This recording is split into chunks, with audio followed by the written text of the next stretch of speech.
Student, संपूर्ण इंग्रजी शिकण्यासाठी संपूर्ण इंग्रजीचा आत्मा कोणता आहे ते शिकणं खूपच महत्त्वाचं आहे। आणि हे जर तुम्हाला शिकायचं असेल आणि संपूर्ण इंग्रजी आपल्या मुठीत करायची असेल तर आजचा सेशन अत्यंत महत्त्वाचा असणार आहे। आजचा सेशन ज्याला पूर्णपणे जमेल त्याला 50%च्या वरची इंग्रजी तर आजच्या एका व्हिडिओतच येणार आहे। अजून 15 दिवस आपण सोबत असणार आहोत। तेवढं केल्याच्या नंतर तर इंग्रजी सगळी तुमच्या मुठीतच होणार आहे। सो जर तुम्हाला इंग्रजी मुठीत करायची असेल तर आजचं सेशन पूर्णपणे व्यवस्थित पाहायचं आहे। अतिशय महत्त्वपूर्ण माहिती तुम्हाला याच्यामध्ये मिळणार आहे आणि ती तुम्हाला माहित नसलेली माहिती आहे। वरवर वाटेल की हे सगळं आम्हाला येतं परंतु अजिबात नाही। यातल्या भरपूर अशा गोष्टी मी सांगणार आहे ज्या की तुमच्याकडून दुर्लक्षित केल्या जातात, त्या निग्लेक्ट केल्या जातात। चला तर मग बघूया संपूर्ण इंग्रजीचा आत्मा। तुम्ही या अगोदर माझे इंग्रजीचा आत्माचे व्हिडिओ पाहिले असतील परंतु हा आहे संपूर्ण इंग्रजीचा आत्मा। तुम्ही जर याला बाहेर काढलात तर इंग्रजीतलं एकही वाक्य तयारच होऊ शकणार नाही। कोणतंच इंग्लिशचं सेंटेन्स तुम्ही लिहू शकणार नाही आहात। त्यासाठी आजचा हा सेशन नीट काळजीपूर्वक शिकायचा आहे आणि पेन वही तयारच ठेवायची आहे, लिहून घ्यायचं आहे। Most important thing. ओके, चला तर बघूया 50% इंग्रजी आजच्या सेशनला आपण पूर्ण कव्हर अप करणार आहोत। तर बघा, आज पाहणार आहोत आपण संपूर्ण इंग्रजीचा आत्मा कोणता आहे बाबा, तर तो आहे वर्ब। स्टुडंट्स, नक्कीच तुम्हाला वर्ब माहिती आहे। सो आपण हा भाग संपूर्णपणे या पद्धतीने शिकणार आहोत की याच्या पुढचं इंग्रजी जे आहे ते तुमचं प्रत्येक पॉइंटवर प्रत्येक स्टेपवर तुम्हाला याची मदत होणार आहे। चला तर बघूया। तर स्टुडंट्स, सगळ्यात महत्त्वाची गोष्ट जर असेल कोणती इंग्रजीमध्ये तर ती आहे वर्ब, ज्याला मराठीमध्ये आपण क्रियापद म्हणतो। आता हे जे क्रियापद आहे या क्रियापदाचे मुख्यतः 2 प्रकार पडतात। बघा, पहिला जो प्रकार आहे तो आहे हेल्पिंग वर्ब। ओके, पहिला प्रकार आहे हेल्पिंग वर्ब आणि दुसरा प्रकार आहे मेन वर्ब। आता पहिले तर वर्ब म्हणजे काय पासून जर सुरुवात करायची झाली, आपल्याला व्याख्या वगैरे काही पाहत बसायची गरज नाहीये। आपल्याला सहज साध्या सोप्या भाषेमध्ये आपण शिकणार आहोत। तरी पण वर्ब म्हणजे काय तुम्हाला माहिती आहे, ज्याने की वाक्याचा अर्थ वगैरे पूर्ण होतो वगैरे अशा प्रकारच्या काही त्याच्या डेफिनेशन्स आहेत। खोलवर जाणार नाही आहे डेफिनेशनच्या, कारण आपल्याला खूप मोठा भाग आज शिकायचा आहे। व्हिडिओ थोडा मोठा होईल परंतु अतिशय महत्त्वपूर्ण माहिती असणार आहे। सो हा व्हिडिओ तुम्ही शेअर पण करायचा आहे आणि स्वतः नीट अभ्यासायचा आहे। तर बघा, हेल्पिंग वर्ब आणि मेन वर्ब। तुम्ही म्हणाल मॅडम नवीन काय सांगताय, तर मी भरपूर गोष्टी नवीन सांगणार आहे। तर बघा, हेल्पिंग वर्ब किती आहेत साधारण, तर 29 हेल्पिंग वर्ब आहे। ते कोणते ते आपण पाहणारच आहोत। त्याचबरोबर या हेल्पिंग वर्बचा आपण डिटेलमध्ये अभ्यास करणार आहोत। अगदी अर्थासहित त्याचा उपयोग कुठे केला जातो, डिफरन्स काय आहेत, कुठे आपण कोणते शब्द वापरतो आणि का वापरतो, सगळं काही। सो बघा, पहिले तर आपल्याला 29 हेल्पिंग वर्बचा अभ्यास करायचा आहे आणि हे त्याला दुसरं एक नाव आहे ऑक्झिलरी वर्ब। त्याला ऑक्झिलरी वर्ब सुद्धा म्हणतात। आता हेल्पिंग वर्ब जे आहेत ते पुन्हा 3 कॅटेगरीमध्ये डिवाइड केले जातात। पहिला प्रकार आहे टू बी चे हेल्पिंग वर्ब, त्यानंतर दुसरा आहे टू हॅव आणि तिसरा आहे टू डू। ओके, सो हे 3 महत्त्वाचे प्रकार आहेत। आता बघा, हेल्पिंग वर्ब जे आहेत ते आपल्याला टाइम सांगत असतात, टाइम सांगण्यासाठी ते उपयोगी असतात। त्यामुळे टाइम कशाने आपण रिप्रेझेंट करतो, तर निश्चितच आत्ताचा टाइम, मागचा टाइम आणि उद्याचा येणारा टाइम असे आपण टाइम 3 भागात विभागणी करतो। तर तशीच प्रत्येक क्रियापद जी आहेत हेल्पिंग वर्ब हे आपण प्रेझेंट, पास्ट आणि फ्युचर मध्ये या पद्धतीने डिवाइड करतो। सर्वांना हे माहितीच आहे। प्रेझेंट मध्ये क्रियापद येतात एम इज आर, पास्ट मध्ये येतात वॉज वर, फ्युचर मध्ये येतात विल, शाल। ओके, काही जणांना असं वाटतं की विल बी का नाही लिहिलं, शाल बी का नाही लिहिलं, तर थोडासा लिटिल बिट डिफरन्स आहे। एवढ्या डिफरन्स मध्ये न जाता एक छोटासा भाग सांगते। विल, शाल आणि विल बी जे आहे ते विल बी आपण फक्त कंटिन्युअस फॉर्म मध्ये वापरतो। ओके, सो विल आणि शाल हे हेल्पिंग वर्ब आहे आणि तसंच हे मोडल ऑक्झिलरीज पण आहे। कसं ते आपण अजून मोडल मध्ये बघूया। हॅव टू, टू हॅव ची जी रूप आहेत, टू हॅव ची जी रूप आहेत ती आहेत हॅव, हॅज आणि पास्ट मध्ये आहेत हॅड, फ्युचर मध्ये येतात विल हॅव आणि shall have. Next two to do मध्ये डू, डज, पास्ट मध्ये डिड आणि फ्युचर मध्ये विल डू. सो डू आपण कंसात लिहिलेला आहे कारण हा जो फ्युचर आहे याच्याबद्दल सुद्धा फारसा आपल्याला उपयोग होत नाही आणि विल सोबत नेहमी वर्बचा फर्स्ट फॉर्म येत असतो. For that will do. आता हे जर तुम्ही क्रियापद मोजले तर तुमच्या लक्षात येईल पहा 3, 2, 5 आणि 2, 7 हे आहेत 7 क्रियापद. त्यानंतर टू हॅव चे जे क्रियापद आहेत ते आहेत 5. ओके, 2, 3 आणि हे 2, 5. त्यानंतर हे लक्षात येतील 3 आणि हा एक 4. टू डू चे क्रियापद आहेत 4. सो तुमच्या लक्षात येईल की आपण जर याची ऍडिशन केली 7 आणि 5 12 आणि 4 16. सो जे हेल्पिंग वर्ब्स आहेत हे 3 कॅटेगरीमध्ये आपण डिवाइड केलेले आहेत. ते आहेत टोटल 16. लक्षात घ्या, आपल्याला याच्या खूप महत्त्वपूर्ण गोष्टी पण शिकायच्या आहेत. आणि याच्यानंतर येतात मोडल ऑक्झिलरीज. मोडल ऑक्झिलरीज ज्या आहेत त्या आहेत 13. ओके, आणि याचं वैशिष्ट्य असं आहे की हे जे मोडल ऑक्झिलरीज आहेत हे फक्त आणि फक्त हेल्पिंग वर्ब म्हणूनच काम करतात. मेन वर्ब म्हणून ते कधीच येत नाहीत. आता आपण या सर्व हेल्पिंग वर्बचे पण 2 कामं महत्त्वाची बघणार आहोत. सो ती झाल्याच्या नंतर मग तुम्हाला मोडल ऑक्झिलरीज पण समजतील. ओके, सो आधी बघूया आपण मग की हे जे सर्व आपले क्रियापद आहेत हेल्पिंग वर्ब आहे. मग त्याचं नाव तर आपण हेल्पिंग दिलेले. सो हेल्पिंग म्हणजे काय? हेल्पिंग म्हणजे जे की दुसऱ्याला हेल्प करतं. ओके नाही. सो हेल्पिंग वर्बच मग ते हेल्पच करतात का नेहमी? तर नाही. तो आपल्याला हेल्पिंग वर्ब याचे आपल्याला 2 महत्त्वाच्या त्याच्या ऍक्शन पाहायच्या आहेत. म्हणजे नेमकं बाबा कुठे कुठे आपल्याला हे कामाला येतं आणि ते कशा पद्धतीनं काम करतं. Okay, just take a screenshot. मी तुम्हाला याचे ऍक्शन्स सांगते. येस, सो तुम्ही याचा स्क्रीनशॉट घेतला असेल. आता बघूया आपण की याचं नेमकं काम काय काय असतं, कुठे कुठे बाबा हे कामाला येतं. ओके, याचं काम बघूया. 2 प्रकारचं काम हे सर्व ऑक्झिलरी वर्ब्स करतात. ओके, आपण मेन वर्ब थोड्या वेळानंतर बघणार आहोत.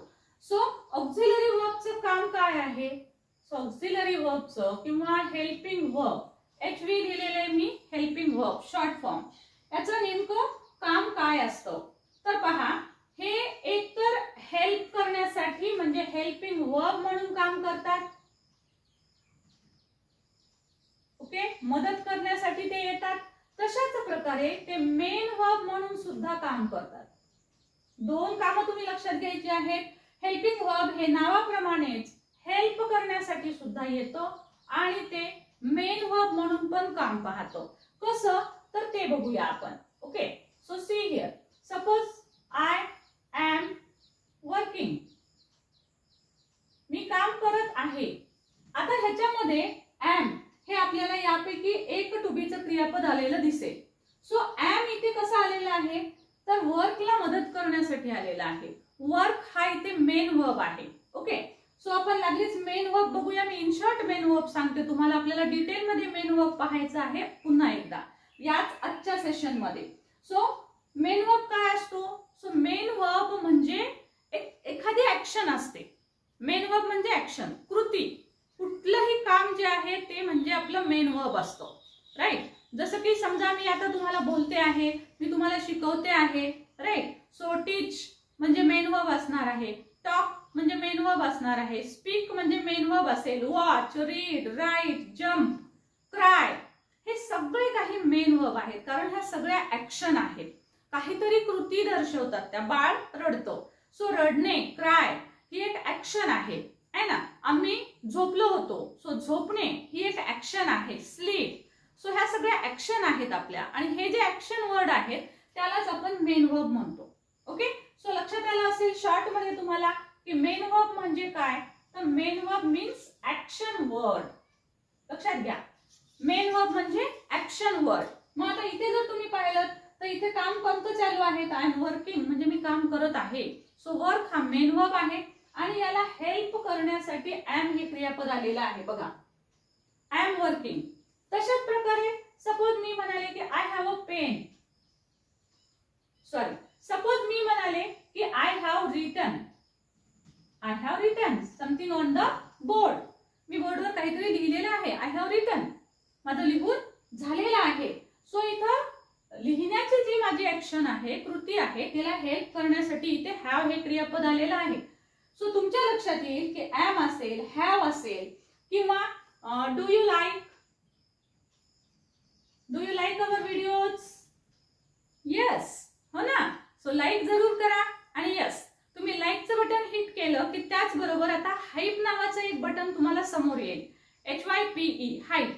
सो लाईकचं बटन क्लिक केलं की हाईपचं बटन येईल. लागलीच हाईपचं बटन क्लिक करा, त्याच्यावर काही पॉइंट्स येतील. तुम्हाला जेवढे पॉइंट्स ऍड करायचे आहेत ते ऍड केल्याच्या नंतर खालचं बटन दाबा. सो आपल्या चॅनलला तुम्ही निश्चितच बूस्ट करू शकता. सो नक्कीच हाईप करा. So do you like our channel?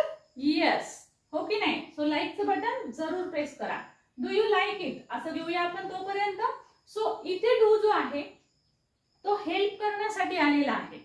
So अशा पद्धतीनं तुमच्या लक्षात येईल की एमिजार असेल, वॉजवर असतील किंवा हे इतर सगळे क्रियापद असतील. सो हे सगळे हेल्प करण्यासाठी तरी येतात किंवा ते मेन वर्ब म्हणून पण असतात. म्हणजे बघा इथे दोन कामं आहेत, लक्षात घ्या. बऱ्याच वेळेस आपल्याला वाटतं हे नावानुसार फक्त हेल्पच करतात. नो, ते हेल्प पण करतात आणि त्याचबरोबर ते मेन वर्ब म्हणून सुद्धा येतात.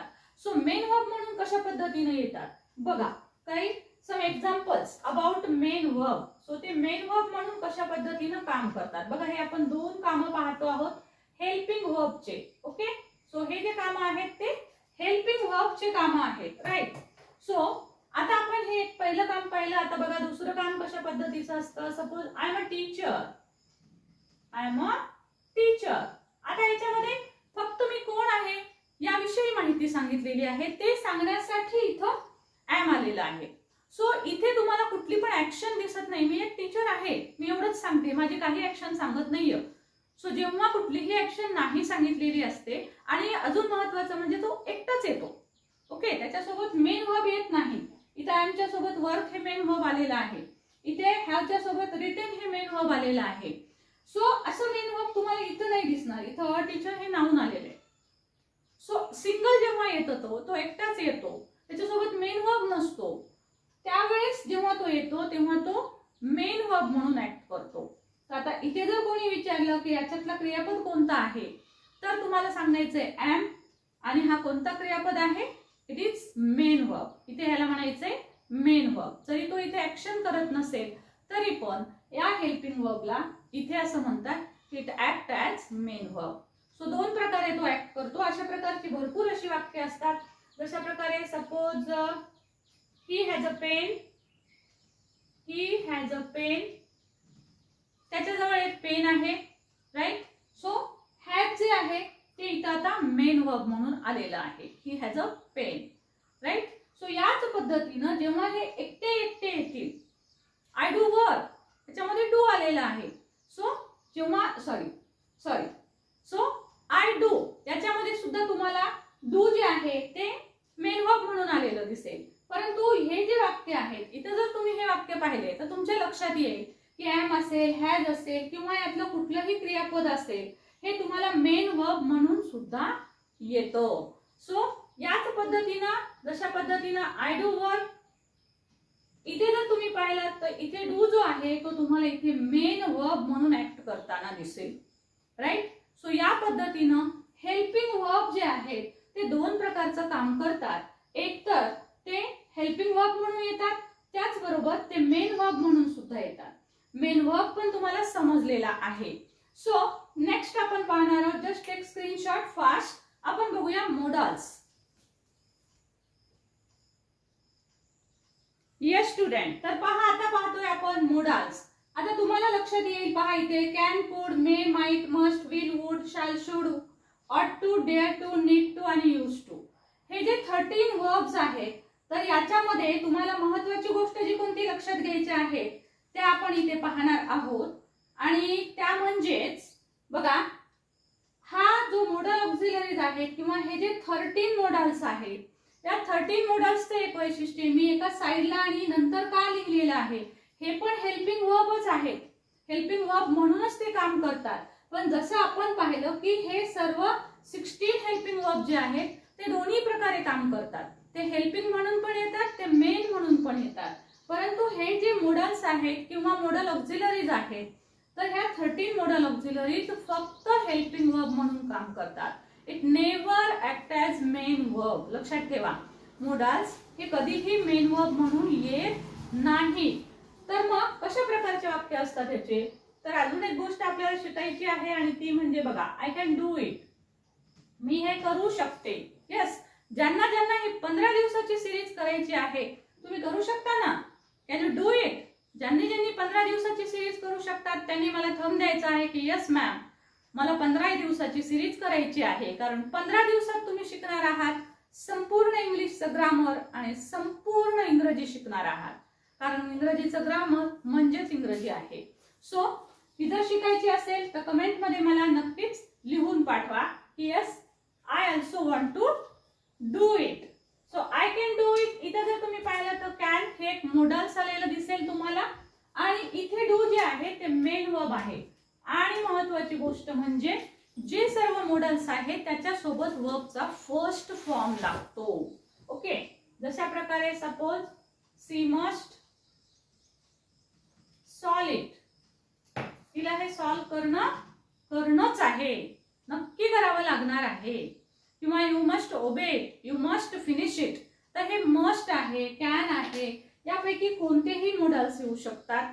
ह्या प्रत्येकाचं वैशिष्ट्य असं आहे की यांना स्वतःचे असे स्वतंत्र अर्थ पण असतात आणि हे त्या त्या व्यक्तीचा मूड दाखवत असतात, त्या क्रियेचा मूड दाखवत असतात. सो त्यामुळे यांना विशिष्ट असे अर्थ असतात. सो त्याचे वाक्य जे आहेत ते आपण इन डिटेल मध्ये तुम्हाला अभ्यासायचं असेल तर आपल्या चॅनलवर त्याचे व्हिडिओ पण आहेत. सो अशा प्रकारे एकच गोष्ट इथे लक्षात घ्यायची आहे की हे मेन वर्ब म्हणून कधीही येत नाही आणि मेन वर्बचा फर्स्ट फॉर्म त्याच्यासोबत घ्यावा लागतो. ओके, सो हे महत्वाचे आहेत आपले. तुम्ही जर हे पाहिलं आता हे 16 आहेत आणि त्याचबरोबर हे 13 मोडल्स, हे दोन्ही मिळून 29 हेल्पिंग वर्ब होतात. सो हे 29. आता कधी कोणी 29 सांगेल, कोणी 24 सांगेल तुम्हाला हेल्पिंग वर्ब. सो यामध्ये लिहित असताना कोणी विल शॅल लिहितं तर कोणी फक्त विल लिहितं, कोणी विल हॅव शॅल हॅव लिहितं तर कोणी फक्त विल हॅव लिहितं. सो यामुळे त्याची संख्या कमी जास्त होऊ शकते. Don't worry. Okay, so just take a screenshot of this. आता याच्यानंतर अतिशय महत्वाची अशी हेल्पिंग वर्बची माहिती आपण पाहणार आहोत. Take screenshot fast. आता आपण महत्वाचा पॉइंट पाहणार आहोत आणि तो म्हणजे टू बी आणि टू हॅव मध्ये नेमका डिफरन्स काय आहे. आणि स्टुडंट्स, मी इथे प्रत्येक सब्जेक्ट वाईज तुम्हाला तो डिफरन्स सांगण्याचा प्रयत्न केलेला आहे. मी बाजूला सरकेलच, त्याच्यानंतर तुम्ही याचे स्क्रीनशॉट काढून घ्यायचे आहेत. काळानुसार आपण हा प्रत्येक बदल पाहणार आहोत. अगदी क्विकली फक्त पहिला भाग आपण समजून घेऊया. त्याच्यानंतर पास्ट टेन्स आणि फ्युचर टेन्स मी तुम्हाला क्विकली फक्त इथे दाखवेल, कारण डिफरन्स आधीच समजून घेऊया. तर बघा, टू बी आणि टू हॅव मध्ये जर तुम्ही इथे जरा बारकाईनं पाहिलं तर पहा लक्षात येईल आय एम. आता मी सगळे तुम्हाला अर्थ जे आहेत आय, वी, यू हे जे सर्व सब्जेक्ट आहेत या सगळ्या सब्जेक्टचे जे काही अर्थ होतात ते मी तुम्हाला कालच्या सेशन मध्ये दिले होते आहे ना. सो ज्यांनी तो सेशन पाहिलेला नसेल त्यांनी तो जरूर पाहायचा आहे, कारण पहिला व्हिडिओ तो समजलाच पाहिजे. सब्जेक्ट म्हणजे काय, तो घ्यायचा कसा, काय नाही, त्याचे वचन आणि वचन काय जे काही प्रकार असतात त्याची सगळी इत्यंभूत माहिती आपण कालच्या सेशन मध्ये पाहिलेली आहे. आणि तो भाग आला नाही तर मग अवघड आहे. सो इथे आपण ते सब्जेक्ट सहित घेतो आहोत, पण त्याचे अर्थ तुम्हाला त्या सेशन मध्ये मिळतील. सो बघा, त्याची इतर डिटेल माहिती पण पाहण्यासाठी कालचा डे 1 चा व्हिडिओ जरूर पहा, लिंक डिस्क्रिप्शन बॉक्स मध्ये टाकेलच. सो पहा, आय एम आलेला आहे. सो आय एम हे सगळे इकडचे टू बी चे क्रियापद आहेत आणि इकडे जर तुम्ही पाहिलं तर हे सगळे टू हॅव चे क्रियापद आहेत. कोणत्या सब्जेक्ट पुढे कोणतं क्रियापद येतं हे पण पक्क होणार आहे आणि दोन्हीमध्ये बाबा नेमका काय फरक असतो ते पण बघूया. सो बघा, इथं अर्थ आय एम म्हणजे मी आहे. सो बघा, मी काल लिहून दिलं होतं की आय म्हणजे मी पण असतो आणि आय म्हणजे मला पण असतो. सो आय चे दोन अर्थ होतात, मी किंवा मला. शी चे दोन अर्थ होतात, ती किंवा तिला. ही चे दोन अर्थ होतात, तो किंवा त्याला. मग हे दोन अर्थ कसे आणि केव्हा होतात त्याच्यातला फरक काय आहे. सो बघा, इथे अर्थ सगळे दिसतील. सो एम, इज, आर याचे जे अर्थ आहेत ते आहे, आहोत, आहे, आहात, म्हणजे आहे या शब्दामधलेच बदल येतील तुम्हाला. क्लिअर. सो आणि अर्थ बघा असे आहेत की मी आहे, आम्ही आहोत, तू आहे, तुम्ही आहोत. क्लिअर. आता इथले अर्थ बघूया काय फरक आहे. आय हॅव, जर टू हॅव चे क्रियापद आले, आय हॅव प्रेझेंट मध्ये घेतोय आपण. आहेत. ओके, किंवा मला आहे, राईट, मला आहे किंवा मला आहेत. पुढे जे नाऊन घेऊ त्याच्यानुसार अर्थ बदलेल. आहे पण असू शकतं, आहेत पण असू शकतं. मग मला आहे.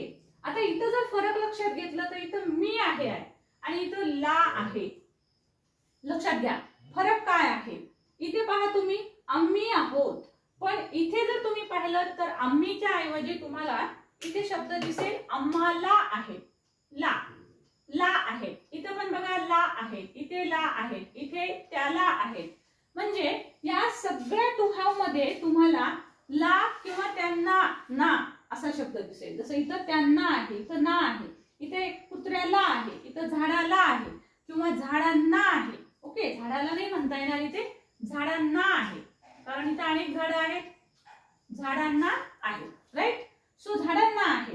सो फरक बघा, मी आहे, आम्ही आहे, तुम्ही आहे असं जर वाक्य आलेलं असेल तर तिथं टू बीचे क्रियापद असणार आहेत. आणि ला आहे, मला आहे, तुला आहे, त्याला आहे, ला आहे. किंवा त्याच्या जवळ आहे, माझ्या जवळ आहे, माझ्या जवळ एक पेन आहे, माझ्या जवळ आहे, त्याच्या जवळ आहे, तिच्या जवळ आहे, तिच्या जवळ आहे. म्हणजे काय डिफरन्स असतो माहिती का, टू बी आणि टू हॅव मध्ये मेन डिफरन्स हा असतो की टू हॅव ची क्रियापद जी आहेत आपल्याला काय आहे, आपल्या जवळ काय आहे, आपल्या मालकीचं काय आहे, स्वतःचं आपलं काय आहे हे सांगण्यासाठी आपण टू हॅव ची क्रियापद वापरत असतो. त्याच्यामुळे आपले सगळे अर्थ जे आहेत ते ला आहे असे असतात. तेव्हा तुमचं वाक्याचा जेव्हा अर्थ बघायचा काय येतो आहे आणि त्याच्यानुसार आपण हे जे वाक्य आहेत ते आपण घेऊ शकतो. ओके, सो जसं की सपोज असं तुम्हाला वाक्य, आता इथे बघा मला एक पेन आहे. सपोज मी जर म्हणाले की मी एक टीचर आहे, सो मी म्हणेल आय एम अ टीचर. तर मी एक टीचर आहे, ला अर्थ आला नाही, मी एक टीचर आहे. परंतु समजा मला म्हणायचं आहे की आय हॅव अ पेन, तर मी म्हणेल मला एक पेन आहे किंवा माझ्या जवळ एक पेन आहे. म्हणजे जवळ तरी शब्द येईल किंवा ला तरी शब्द येईल, राईट. सो अशा पद्धतीनं एखादी गोष्ट आपली आहे हे दाखवण्यासाठी आपण टू हॅव चे क्रियापद वापरतो. मग हॅव केव्हा वापरायचंय, हॅज केव्हा वापरायचंय, तर हे सब्जेक्ट वाईज तुम्हाला पाठच करावं लागणार आहे. थर्ड पर्सन सिंग्युलर जर आलेला असेल ही, सी, इट. थर्ड पर्सन काय आहे हे समजत नसेल तर कालचा डे 1 चा व्हिडिओ पहा. सो ही, सी, इट हा थर्ड पर्सन आलेला असेल तर त्याच्या पुढे हॅज क्रियापद येतो. किंवा सिंग्युलर जसं की इथं अ डॉग दाखवलेला आहे. अ डॉग हे सिंग्युलर नाउन आहे. सिंग्युलर नाउन जर आलेलं असेल तर त्यासाठी आपल्याला हॅज घ्यावं लागतं. पण जर तेच नाउन प्लुरल फॉर्म मध्ये असेल तर आपल्याला हॅव घ्यावं लागतं. सो हा डिफरन्स आहे. इथे मात्र आय अपवाद आहे. आय हा सिंग्युलर असून पण हॅवच क्रियापद येतं. बाकी यू सिंग्युलर सुद्धा अपवाद आहे. यूच्या सिंग्युलर पुढे सुद्धा हॅवच क्रियापद येतं. सो अपवाद वगैरे काही लक्षात घेऊ नका. सरळ सगळं पाठ करणं आहे. आजचा हा जो व्हिडिओ आहे तो संपूर्णतः पाठांतराचा भाग आहे. सो तुम्हाला येत असेल नाही येत असेल तरी सगळं पाठ करायचं आहे. सगळं अगदी 2-4 वेळेला लिहून काढायचं आहे. संपूर्ण टेबल जे मी आज इथून पुढे देणार आहे तरच तुम्हाला हा डिफरन्स समजणार आहे. जसं की सपोज मला म्हणायचं की मला 2 हात आहेत. सो मी काय म्हणेल, आय हॅव 2 हँड्स. मला 2 हात आहेत. ठीक आहे. कुत्र्याला एक शेपटी आहे. ला अर्थ आला. ला अर्थ आला की आपण टू हॅव चं क्रियापद वापरायचं. कुत्र्याला एक शेपटी आहे. ठीक आहे. द डॉग किंवा a dog has a tail. म्हणजे कुत्र्याला एक शेपटी आहे. ला आला अर्थ. ला आला की आपल्याला टू हॅव वापरायचे. अ डॉग आहे तिथं डॉग्स नाहीये म्हणून मी इथं हॅज लिहिलेला आहे. सो तुम्ही द डॉग घेऊ शकता जर डबल त्याचा उल्लेख असेल तर, किंवा इथे येऊ शकतो a dog. A dog has a tail, right. So या पद्धतीनं आपल्या जवळ एखादी गोष्ट असेल. मला एक आयडिया सुचली. I have N idea. मला एक आयडिया सुचली. मला सुचली. तिला एक आयडिया सुचली. She has an idea. तिला एक आयडिया सुचली. आम्हाला एक आयडिया सुचली किंवा आम्हाला घर आहे. We have a home. आम्हाला एक घर आहे किंवा आम्हाला एक बिल्डिंग आहे. ओके. किंवा माझ्याजवळ एक बॅग आहे. किंवा एखादा सपोज याच्याऐवजी एखादं नाउन आलेलं आहे. सपोज की माही. तर माही हॅज अ बॅग. माहीला एक बॅग आहे. Mahi has a bag, right. So अशा पद्धतीनं ला अर्थ आला की तुम्हाला टू हॅव चे क्रियापद वापरायचे आहे अर्थ असेल तर प्रेझेंट वापरा, होते अर्थ असेल तर पास्ट वापरायचा आहे. म्हणजे जसं की सपोज मला होते किंवा माझ्याजवळ होते. सपोज आता माझ्याजवळ हा एकच पेन आहे, पण मला म्हणायचं की माझ्याजवळ 2 पेन होते, तर मी काय म्हणेल I had 2 pens. I had 2 pens yesterday. काल माझ्याकडे 2 पेना होत्या, पण आज एकच आहे, एक हरवली. माझ्याकडे काल 2 पेना होत्या. माझ्याजवळ होत्या. राईट, माझ्याकडे होत्या म्हणजे माझ्याजवळ होत्या, त्या माझ्या पेना होत्या. सो मालकी प्रॉपर्टी सांगण्यासाठी आपण टू हॅव वापरतो. राईट, आणि मालकी प्रॉपर्टी नसेल आणि आहे अर्थ असेल. बघा, आहे मालकी प्रॉपर्टी नाही पण आहे अर्थ आहे. ही इज अ डॉक्टर, तो डॉक्टर आहे. ला आहे नाही, फक्त आहे. Okay, so that is a dog, तो एक कुत्रा आहे. दॅट इज अ डॉग, तो कुत्रा आहे. ला आहे आलं का? नाही. कुत्र्याला म्हटलं तर the dog has a tail येईल, पण इथं कुत्र्याला नाही म्हटलं. मी काय म्हणाले, तिथे एक कुत्रा आहे. ओके, तो एक कुत्रा आहे. So that is a dog. That is a dog, तो एक कुत्रा आहे. सो डिफरन्स लक्षात येत असेल तुम्हाला. राईट, जसं की तुम्हाला म्हणायचं आहे की you are a boy, you are a student, पण मला म्हणायचं आहे की तुम्हाला, ओके, तुम्हाला 2 पेन आहेत किंवा 2 नोटबुक आहेत. तुम्हाला 2 नोटबुक आहेत म्हणजेच तुमच्या जवळ आहेत, त्या तुमच्या मालकीच्या आहेत. तर मग तेव्हा मी काय म्हणेल, तुम्हाला 2 पेन आहे. You have 2 pens. You have 2 notebooks. तुम्हाला 2 नोटबुक आहे. क्लिअर? सो आता तुम्हाला डिफरन्स कळाला असेल की टू बी केव्हा वापरायचं आहे, जेव्हा फक्त आहे अर्थ असतो, पण ती वस्तू, ती गोष्ट त्याच्या मालकीची, त्याची स्वतःची किंवा ला अर्थ नसलेली असते. नसलेली असेल तेव्हा टू बी वापरायचं आहे, आणि ती स्वतःची आहे, ला आहे, माझी आहे, तेव्हा टू हॅव वापरायचंय. आता हे टू हॅव आणि टू बी वापरत असताना काळानुसार लक्षात घ्यायचं आहे. जसं आपण पहिल्याच पॉइंटला आपण पाहिलं की काळानुसार मी तुम्हाला लिहून दिले, की टू बी चे काळ लिहून दिले, प्रेझेंट, पास्ट, फ्युचर, आणि टू हॅव चे आणि टू डू चे तिन्ही लिहून दिलेले आहेत. सो ते काळानुसार येईल. इथे जर समजा पास्ट मध्ये अर्थ आले, मला होते, आम्हाला होते, तुला होते, तर इथं हॅवच्या ऐवजी आपण सगळीकडे हॅड घेणार आहोत. हे स्क्रीनशॉट घ्या तुम्ही. लागलेच आपण पास्ट आणि फ्युचर कडे वळूया. अगदी क्विकली 1 मिनिट मध्ये आपण ते घेणार आहोत. Just take a screenshot. आता पहा स्टुडंट, पास्ट टेन्स. आता पास्ट टेन्स मध्ये टू बी चे क्रियापद कोणते कोणते असतात? वॉज आणि वर असतो. सो कुठे वॉज येतं, कुठे वर येतं, हे पण इथून तुम्हाला पक्का होणार आहे. त्याचबरोबर जो आपण डिफरन्स पाहिला तो पण बघा तुमच्या लक्षात येणार आहे. आता टू हॅव मध्ये पास्ट टेन्स मध्ये फॉर्म येतो टू हॅव चा हॅड, आणि हॅड हे एकच क्रियापद आहे, त्यामुळे सब्जेक्ट कोणताही राहू द्या, सगळीकडे हॅडच येणार आहे. ज्याला मी हसत हसत मुलांना सांगते, अरे हे तर सगळीकडे हाड हाड आहे ना, HAD हा आपण वाचतो ना, पण ऍक्च्युअल उच्चार हॅड आहे. पण हसत हसत मुलांना मी सांगत असते सगळीकडे हाडच आहे बघ. सो अशा प्रकारे आपल्याला हॅड सगळीकडे चाललेलं दिसेल, पण वॉजवर मात्र आपल्याला ते पाठ करावं लागेल. एकवचनी यू असेल किंवा अनेकवचनी यू असेल, दोन्ही पुढे वर येतं, हे लक्षात घ्यायचं आहे. ही वॉज, सी वॉज, इटच्या पुढे पण वॉज येतं. इट कुठे वापरायचं आहे हे समजत नसेल तर कालचा सेशन डे 1 चा जरूर पहा, लिंक डिस्क्रिप्शन बॉक्स मध्ये देते. सो बघा इथे काय आलेलं आहे, मी होतो म्हणजे I was. Okay, so I was clever. Oh, मी होते हुशार पण आता नाही. I was clever. किंवा आय वॉज सॅड, मी दुःखी होते. ठीक, पण आय हॅड, जसं मी म्हटलं की मला 2 पेन होते, आता एकच आहे बाबा. सो आय हॅड 2 पेन्स, माझ्याकडे 2 पेन होते. सो एखादी गोष्ट आपल्या जवळ होती हे सांगण्यासाठी आपल्याला हॅड घ्यायचंय. पुन्हा इथे तोच डिफरन्स तुमच्या लक्षात येईल. होतो, तो, होतो, होतो, होता, होती, होते या अर्थाचे शब्द इकडे दिसतील. इथे तुम्हाला सगळीकडे होते दिसेल, पण इथे फक्त मी, आम्ही, तू असे अर्थ दिसतील. पण इथं मात्र ला, आम्हाला, तुला किंवा त्यांच्या जवळ, जवळ म्हणजे ला तरी दिसेल तुम्हाला इथे. ओके, ला तरी दिसणार आहे किंवा जवळ आहे,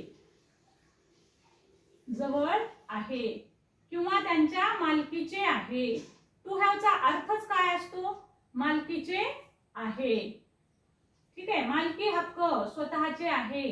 सो मालकीचे आहे असा जेव्हा अर्थ असेल तेव्हा आपण हे टू हॅव चे क्रियापद वापरतो. क्लिअर?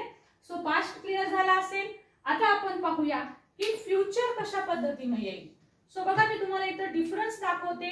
फ्युचर घेत असताना आपल्याला माहिती आहे की फ्युचर सगळीकडे कोणतं येतं, फ्युचर मध्ये कोणती क्रियापदे येतात टू बी चे, तर विल येतं किंवा शाल येतो. सो आय आणि वी च्या पुढेच आपल्याला शाल येईल. सो अर्थ होईल मी असेल. काय अर्थ होणार आहे?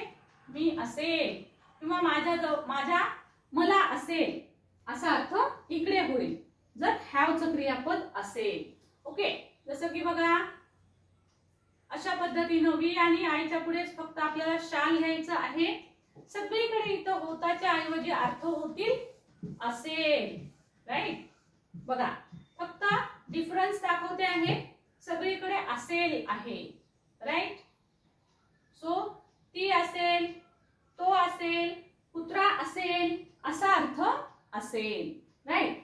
सो यू विल, बाकी सगळीकडे मात्र विल येणार आहे. सो हा असेल आपला फ्युचर टेन्स. बघा फ्युचर मध्ये या पद्धतीने टू बी चे क्रियापद येतील आणि अर्थ याच पद्धतीचा असेल. अ डॉग विल, कुत्रा असेल. The trees will. बघा फक्त आय आणि वी च्या पुढे शाल येतं. आजकाल तर विल सगळीकडेच वापरला जातो. आणि अजून महत्वाची एक गोष्ट म्हणजे की आपण बोली भाषेमध्ये विलच वापरतो. बोली भाषेमध्ये विल हाच शब्द वापरला जातो. शाल हा शब्द वापरला जात नाही. आणि विल पण कसा वापरला जातो तर तो शॉर्ट फॉर्म मध्ये येतो. ऐन विल अशा पद्धतीनं, म्हणजे असा लिहिलेला असतो तो. आय विल असं लिहिलेलं नसतं, तर त्याऐवजी असा शॉर्ट फॉर्म वापरलेला असतो. आईल. ही असेल तर हिल असं लिहिलेलं असतं. सो हे शॉर्ट फॉर्म या पद्धतीनं लिहिलेले असतात. आणि बाकी सगळीकडे तुम्ही विल जरी घेतलं तरी फारसा फरक पडत नाही. सो इकडे काय येईल मग? टू हॅव मध्ये काय बरं बदल होणार आहे? सो टू हॅव मधले फ्युचर मध्ये जर क्रियापद आलं तर पुन्हा इथे आपल्याला विल हॅव किंवा शाल हॅव घ्यावं लागणार आहे. सो फक्त आय आणि वी साठी आपल्याला शाल हॅव येणार आहे. राईट? आणि बाकी सगळीकडे आपल्याला घ्यावं लागणार आहे विल हॅव. सगळीकडे will have. They will have, it will have, she will have, he will have, सगळं काही विल हॅव.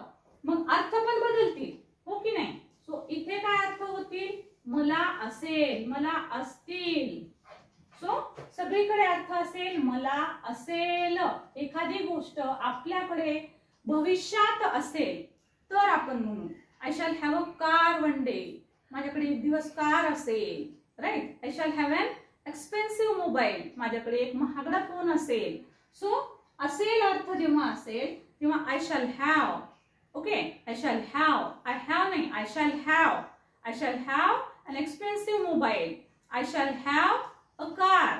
अशा पद्धतीनं तुम्हाला तुमच्याकडे ज्या गोष्टी भविष्यात असतील असं वाटेल तेव्हा आपल्याला शॅल हॅव घ्यायचंय.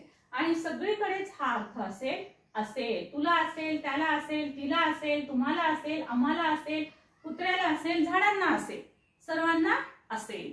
राईट? सो ही गोष्ट तुम्हाला महत्वाची समजली असेल. त्याच्यानंतर आता पाहायचं आहे आपल्याला मेन वर्ब. मेन वर्ब म्हणजे काय आणि अतिशय महत्वाच्या गोष्टी मेन वर्ब बाबतच्या तुम्हाला नक्कीच माहिती नसतील. चला तर पाहूया. याचा एक स्क्रीनशॉट घ्या आणि बघूया मेन वर्ब. सो स्टुडंट पहा, वर्ब संपूर्ण इंग्रजीचा आत्मा कसा आहे हे तुमच्या लक्षात येत असेल. आतापर्यंत आपण 4 महत्वाचे पॉइंट पाहिले. हो, सुरुवातीला आपण याचे प्रकार पाहिले, त्याच्यानंतर ते प्रकाराचे आपण अर्थ पाहिले, अर्थासोबत आपण त्याच्या ऍक्शन्स पाहिल्या की कुठे कुठे कशा ऍक्शन्स होतात, त्यानंतर आपण टू बी आणि टू हॅव मधला डिफरन्स पाहिला. आणि आता आपण पाहणार आहोत मेन वर्ब. मेन वर्ब मी तुम्हाला यापूर्वी थोडी आयडिया दिली. सुरुवातीला तुम्ही जर व्हिडिओ स्किप केला असेल तर मी सांगितलं अजिबात स्किप नाही करायचंय. आजचा व्हिडिओ तुम्ही कुठेच स्किप करायचाच नाहीये. आता मेन वर्ब बघा कशा पद्धतीने येतो, कुठे कुठे वापरला जातो हे पण कळायला हवं. कारण कुठे काय वापरायचं, मेन वर्ब मधला कोणता शब्द कुठे येतो हे फारसं काही समजतच नाही विद्यार्थ्यांना. सो ते आधी समजून घेऊया. तर बघा मेन वर्ब म्हणजे काय मी सांगितलं तुम्हाला. मेन वर्ब म्हणजे ऍक्शन वर्ड असतो, ऍक्शन.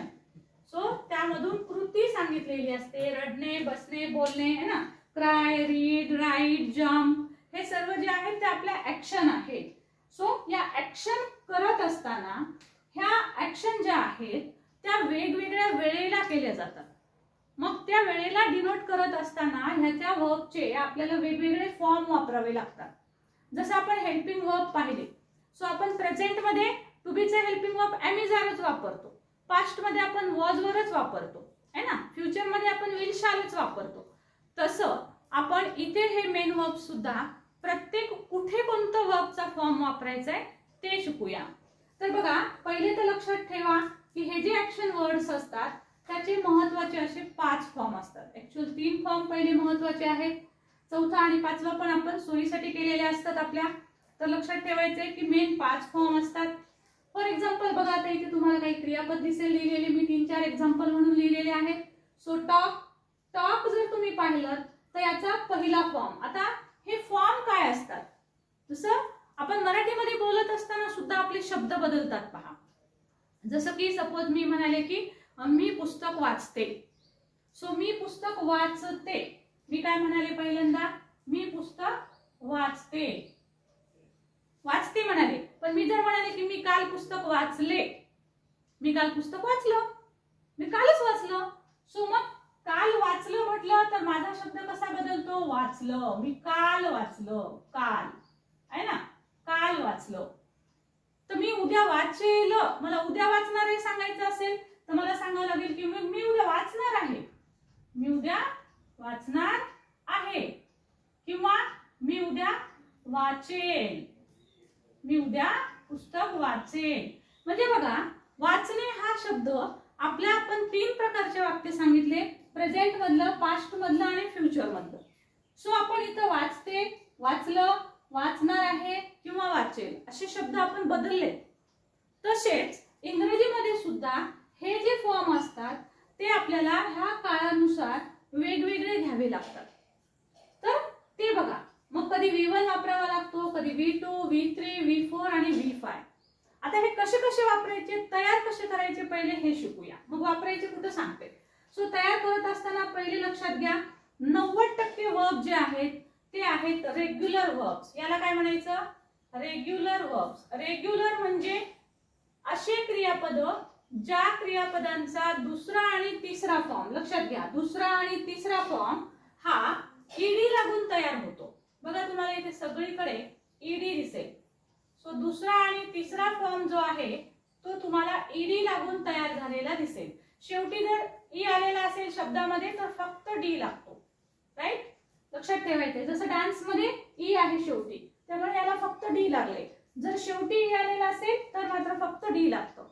म्हणजेच काय, तर ईडी किंवा डी लागून, ईडी किंवा डी लागून जर सेकंड आणि थर्ड फॉर्म तयार होत असेल, सेकंड आणि थर्ड फॉर्म, तर त्याला म्हणतो आपण रेग्युलर वर्ब्स. नियमितता आहे, त्यांच्यामध्ये एक नियमितता आहे. सेकंड आणि थर्ड फॉर्म तयार होताना ईडीच लावायचे. आणि गंमत सांगू का तुम्हाला, हे लक्षात ठेवणं फार सोपं आहे. मेन वर्ब हे अनकाउंटेबल आहेत, आपण मोजू शकत नाही एवढे ऍक्शन आपण करत असतो. So many many many many main verbs are there.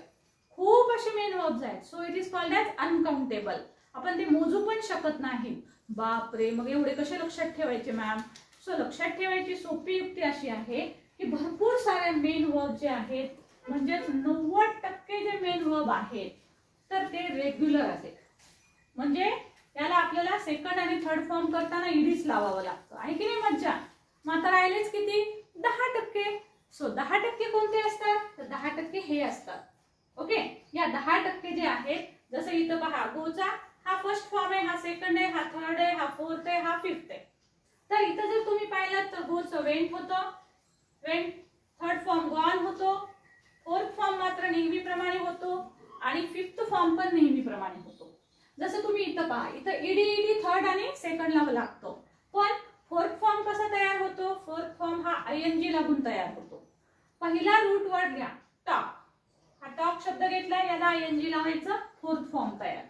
हा पहिला रूट वर्ड घेतला, त्याला आयएनजी लावायचे, फोर्थ फॉर्म तयार.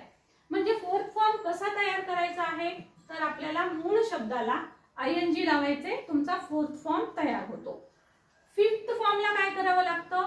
फिफ्थ फॉर्मला आपल्याला एस किंवा ES लावावं लागतं. एस किंवा ES लावावं लागतं. जसं मी इथे लावलेलं आहे. आता एस कुठे ES कुठे तर येणाऱ्या व्हिडिओज मध्ये आपण ते शिकणारच आहोत. सो तशा प्रकारे हे वर्ब नाहीयेत बघा. या वर्बला जर तुम्ही पाहिलं तर याच्यामध्ये कुठेही काहीच नियमितपणा नाहीये. जसं की सेकंड फॉर्म गो आहे तर बाबा गो फर्स्ट फॉर्म असेल तर सेकंड फॉर्म वेंट आहे, तर थर्ड फॉर्म गॉन आहे है ना. सो सेकंड आणि थर्ड हे जे दोन फॉर्म आहेत महत्वाचे, हे महत्वाचे फॉर्म, तर हे महत्वाचे फॉर्म तयार होताना हे वेगवेगळे शब्द येतात आणि याच्यामध्ये काही पण नियमितपणा नाही, म्हणून याला म्हणतात इरेग्युलर फॉर्म, इरेग्युलर वर्ब्स.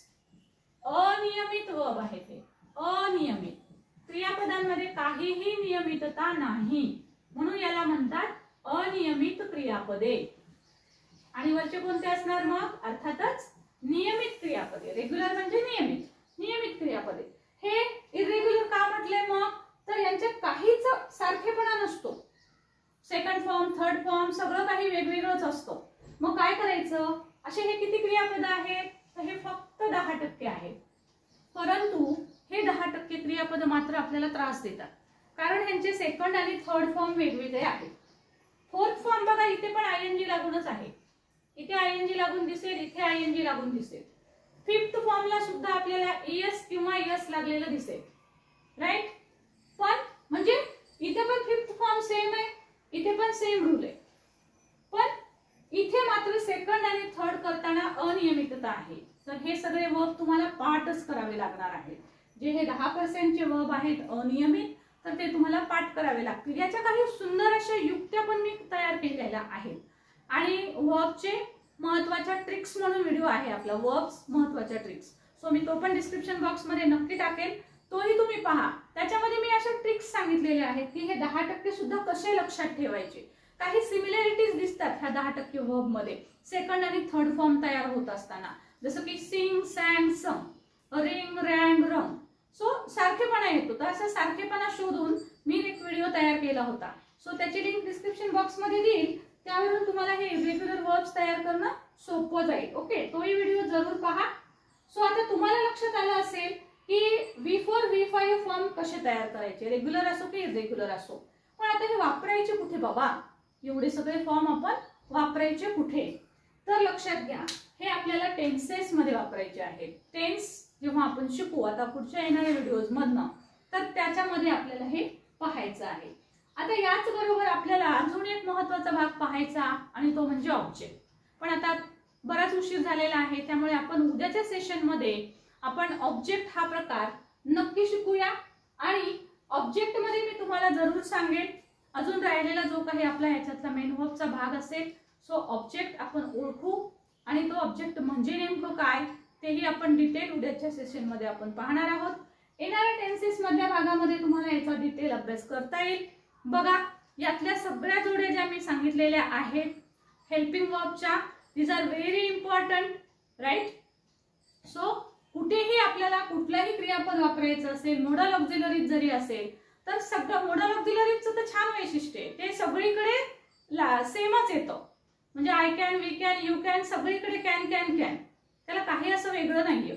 कुड असेल तर सगळीकडे कुड येतं, कोणताही सब्जेक्ट असो, आय असो, वी असो, दे असो, ही, सी, इट, कुड, सगळ्यांच्या पुढे कुड येतं. सो छान मजा आहे मोडल्सची. सो हे असं सगळं मजेने शिका. हा आजचा व्हिडिओ जो आहे तो पुन्हा पुन्हा पहा, पुन्हा पुन्हा अभ्यासा, जेणेकरून की तुम्हाला याच्यामधनं भरपूर काही शिकता येणार आहे. कारण हा जो भाग आहे तो संपूर्ण इंग्रजीचा आत्मा आहे, आत्मा. सो त्यासाठी तुम्हाला आजचा हा सेशन संपूर्णतः व्यवस्थित करायचा आहे. ओके, सो डूची जी रूपं आहेत, आपली डूची रूपं घ्यायची राहिली आहेत, तर डूची जी क्रियापदं आहेत तर ती कुठे वापरतात हे तुम्हाला सांगते.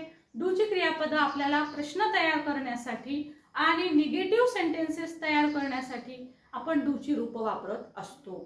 जसं की आय डोंट लाईक इट, मला ते नाही आवडलं, so I don't. I didn't like it, मला ते नव्हतं आवडत, so I didn't like it. So अशा पद्धतीनं आपल्याला एखादी गोष्ट निगेटिव्ह करायची असेल तर डूच्या रूपाची मदत होते. किंवा प्रश्न तयार करण्यासाठी, जसं की डू यू लाईक इट, तुला ते आवडलं का? Did you did you do it? तू ते केलंस का पूर्ण? सो अशा पद्धतीचे जे काही डूचे फॉर्म आहेत ते आपण प्रश्न आणि निगेटिव्ह वाक्य करण्यासाठी वापरतो. Right? So do, does, did हे कुठे वापरतात, काय नाही, हे आपण सगळं पाहिलेलं आहे. सो आजचा व्हिडिओ कसा वाटला हे मला जरूर सांगा कमेंट बॉक्स मध्ये. आणि उद्याला भेटूया. नवीन आहात तर चॅनलला सबस्क्राईब करून घ्यायला विसरू नका. बेल आयकॉनचं बटन दाबा. तुम्हाला आजचा व्हिडिओ कसा वाटला हे सुद्धा मला जरूर कमेंट बॉक्स मध्ये लिहून पाठवा. आणि हो, महत्त्वाची गोष्ट म्हणजे संपूर्ण सिरीज ज्यांना करायची आहे त्यांनी मला कमेंट बॉक्स मध्ये यस मॅम मला पूर्ण सिरीज करायची आहे असं जरूर लिहा. So thank you so much for watching. Thank you.